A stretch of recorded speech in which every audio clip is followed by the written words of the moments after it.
Hello everyone, this is your friendly neighbor Dr. Jimmy128 and joining me today is Cube Car XX. Aha! Alright. Alright, and we are bringing to you game number 2 between who again? Cube Dion and Dane from MSI.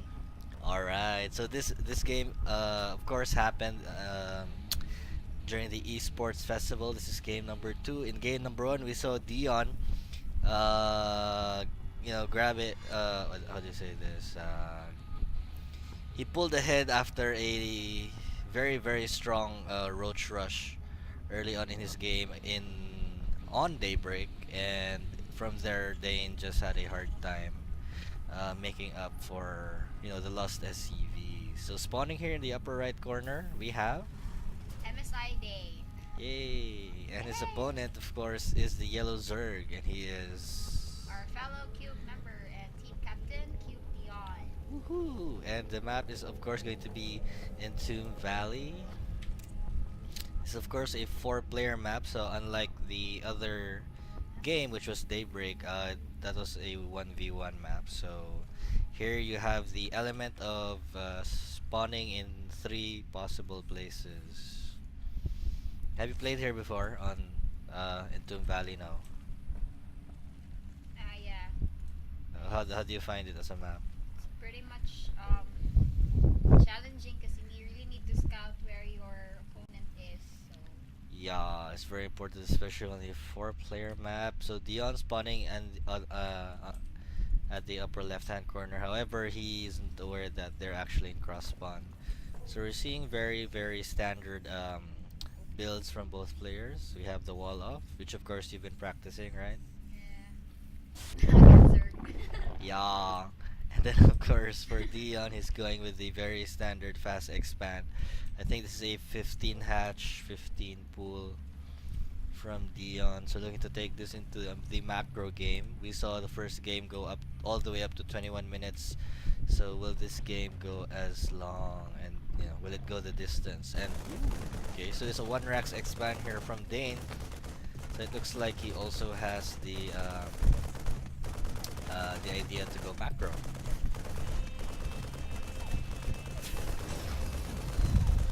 And of course you see the Marine shooting the supply depot. Of course, this means Dane wants to put his own building there to make a wall up.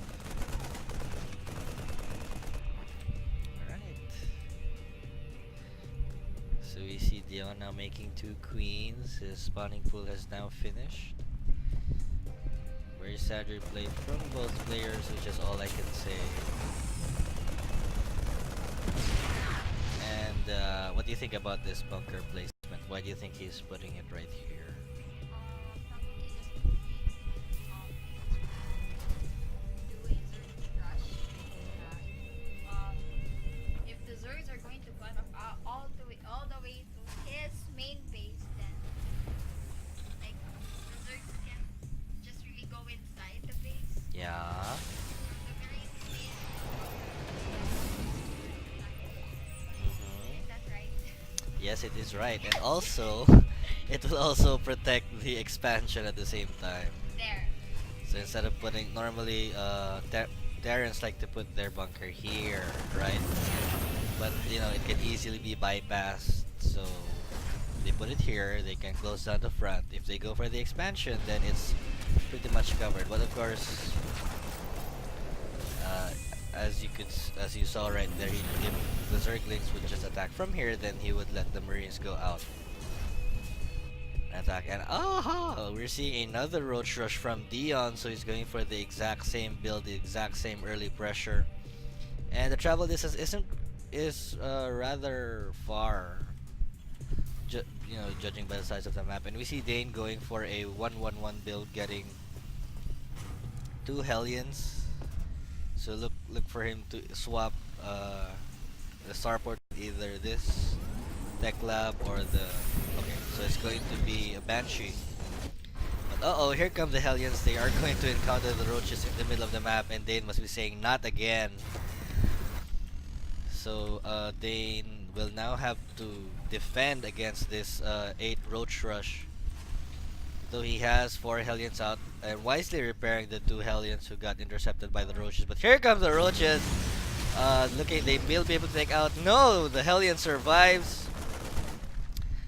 And I like this move here from Dione, using the Overlord to spot the high ground and be a safe distance away from the bunker. But he's just moving into the bunker's range.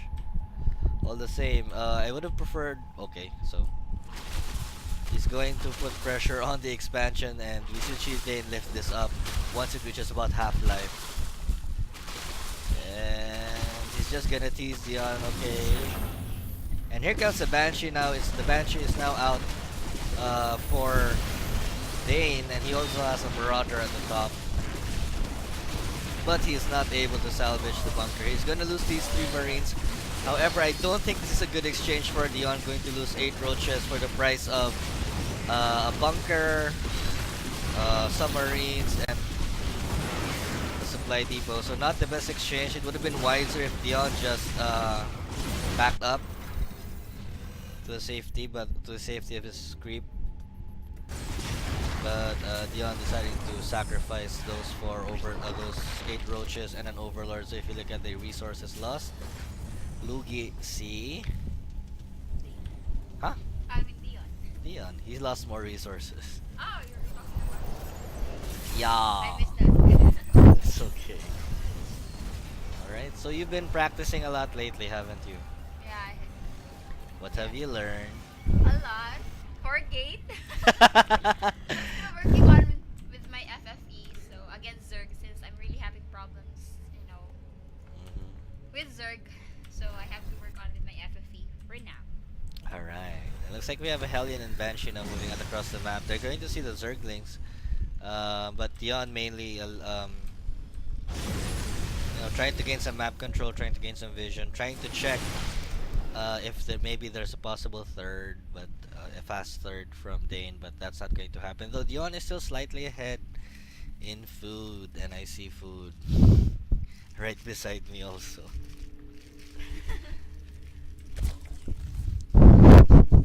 So you see Dion grabbing all 4 gases. He's now getting his lair. He has a Baneling Nest, and it looks like the Overlords are being sniped by the Viking, and we have the Banshee taking out a couple of drones. 3 drones killed. Looks like he might be able to get another one. And Dane wisely moving away from the range of the Spore Crawler. However, once the Spore Crawler plants itself, then it should be good. However, the Viking continue to be pesky, trying to take out as many Overlords as possible. So I like this move here from Dane, though it's not a game-ending move, especially at this level. It's a pain in the neck for any Zerg to lose Overlords across the map, and these Overlords are normally positioned to try to spot for drops. And a lot of pro players actually just get one Viking to clear out the Overlords and to clear out their path for a possible drop. Or even a Banshee, who knows. However, looking at Dane's base, he's now going for tanks. He's already researching siege mode. He already has, he's researching siege mode. He has a 3rd command center. Now getting an armory. Wow, Dane going super ultra macro game. He's getting 1-1. He's getting his armory. Of course, to get 2-2 and 3-3 for infantry upgrades. Dion just now grabbing his 3rd. And we see the Viking continuing to be a pest. Will be able to take out more Overlords. So what Dion should do right now really is pull back these Overlords while he has the time. But that's like it's 100 minerals per Overlord, and that's supply lost for Dion. So this move, this might be a small victory, but it can go really, it can go a long ways in the future. However, Mutalisks are out to take care of the Viking. I think Dion was forced to go Mutalisks in the game because of the Viking and the air. But let us see. So Dion will be shifting over now to Ling, Baneling, and most probably a couple of Roaches. We're seeing now an Overseer just to check out the base of Dane. And Dane though is slowly catching up in supply. He already has a fourth command centers. Slip of the tongue. But there are some Zerglings here to spot the expansion. Dione is of course going to see that. We're seeing drone transfer and income tab, harvester tab shows that both players are almost even. Normally Zergs would be like, way above, but Dane's macro in this game is just superb. I love it. And you had the chance to meet Dane, right? Yeah. What's he like? He's a certain type of person. And I Uh-huh. find him cute. Uy, Dane! Cute ka raw, sabi ni Ish. I issue. Sorry, Ender. Oh. Oh my god. Okay, going back to the game. Going back to the game, so again, Ish said that Dane is cute. So we're seeing a lot of barracks now going down from Dane. Dion is banking a lot of minerals. I'm not sure what he's planning to do. He already has a macro hatch. He has his fire. He hasn't gotten his hive yet. No infestation pit. But he is slowly moving out with roaches, banelings, and lings, trying to put a little bit of pressure. However, the Terran is now on even footing with the Zerg, and Dane is just now 3 food away. Eventually he will surpass Dion in the food. So this is just awesome macro here from Dane. And looks like he's moving out now with a substantial force of Marines, tanks, and Marauders. And Dion though being forced to engage. However, there aren't that many there aren't that many Banelings. The Marauders taking most of the blunt of the Baneling force, but there are more Zerglings now streaming in. The Mutalisks take out the tanks. And Dion though with a nice victory there in the middle of the map. That wasn't exactly the best place to engage for Dane. So Dion wisely engaging while the tanks were not sieged. And looks like we're seeing a drop now from Dion. However, I don't think the Zergling is able to spot it. It has measly vision. So here comes the drop. So notice, remember earlier there were overlords here, but they were taken out by the Viking. Yeah. Okay, that was only this drop is made possible because of that one single Viking. So I think that's also one thing that Lex. Remember the game Lex played? I'm not sure if you watched. It was the gold, platinum, diamond Yeah. league.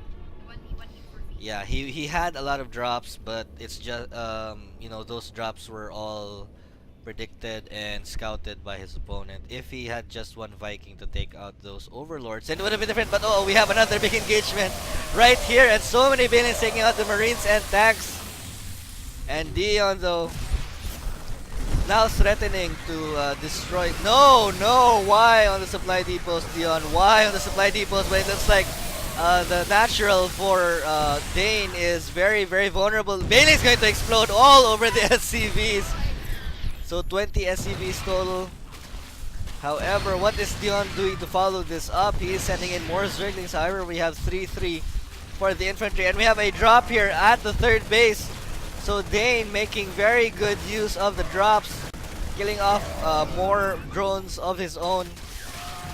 And don't forget, we still have another drop here, which I believe was taken out. But the natural now of Dane now being ransacked, 105 to 77. Dion pulling in the lead, and the Roaches are even killing the third, the harvesters at the third base. And looks like we're seeing a huge stream of Zerglings. Armor guard, Dane, what are you going to do? But there are now some Marines, and they are almost at 3-3. And that will be very crucial for Dane, as Dion is only on 1-1, so that could be his only saving grace. But the Zergling still being a pest. He might lose the factory. No, he saves it just in time. Nice save there from Dane. But Dion, though, not following up. He can actually follow up right now and crush Dane. If he just moves in before Dane has a chance to wall off. And here we go. Oh my god, here come the Zerglings. Oh my god, Ish, there are so many Zerglings. And Banelings rolling into the third and second base. And oh no, the Banelings were wasted on the buildings. But there's still a lot of Zerglings. But the Marines now on 3-3 Marines are just so tough to destroy. So I think Dane now is slowly, he has now stabilized. Well, he just has to kill this Mutalisk. Forever alone, Nina. Yeah, the Forever Alone Mutalisk dealing how many damage is that? 11 damage per shot. And here come the Marines surrounding the Mutalist. The Mutalist surrounded 3-3 Mutalist. A 3-3 Marine versus 1 Mutalist. No contest right there. So Dane, oh my god, Dane is actually shot up in supply. Despite the damage done by Dion, 36 SCV kills. However, he has 3-3 Marines. His tanks are on one +1 attack. And Dion is just now getting his +2 attack. So Dion very far in the upgrade count, and Dion though is way not really way behind, but he could use more drones at this point because he's on 4 base, and 58 drones on 4 base isn't exactly. Oh well, this base is mined out. And looks like we have a planetary fortress here at the fourth, but will Dion be able to destroy the planetary fortress before it destroys all the Zerglings? Here comes the Banelings though, but oh, they actually roll in, but will they do any damage at all? Not that much damage. And the planetary fortress was saved, so that was not really the best attack there from Dion. And now we're seeing another drop, double drops here from Dane, though it's being spotted by the Overlord. Dane wisely just moving to the fourth base, so it looks like he's just gonna take this out. He doesn't really care about the drones. He might just go ahead and snipe this base. And we have another drop here in the third, but there are Banelings. If you're a Marine, I don't think you'd want to get out of the medevac if you see that. I can. Alright, so a lot of drones now killed by Dane. However, we have a Corruptor trying to chase this medevac down, but one Corruptor, there you go. Medevac is going to fall, but Dane moving out with a scary force. 6 siege tanks and a lot of Marines. 3-3 Marines +1 attack on the tanks, +2 now, just about to finish. And I think this is it. I think this could be the finishing push here from Dion, and he's even now able to drop in the third. So wisely waiting for the perfect opportunity to drop. He takes out the Queen. He's taking out some drones. Though the drop force has been taken out, Dane is now pushing into the third base. Oh my goodness. 3-3 Marines, tanks at the bottom. GG. There you go. GG called by Dion. Epic back and forth match we have there. What can you say? That was wicked. Wicked! Oh yeah, so wicked right there. That was top. They're an OP. No, that was really pure skill. I can't in this game I couldn't say Terran OP. I mean, yes, they were on 3-3. Dion was behind in the upgrades. He just now was on 2-2. Tanks were almost +2. The Corruptors weren't really that useful unless the Great Respire was finished. But Dion never really got to start the Great Respire. So there you go. I hope you guys enjoyed game number 2. This is your friendly neighbor, Dr. Jimmy, And Cube Core XX. saying bye bye. Peace. Goodbye, gamers. Bye, gamers!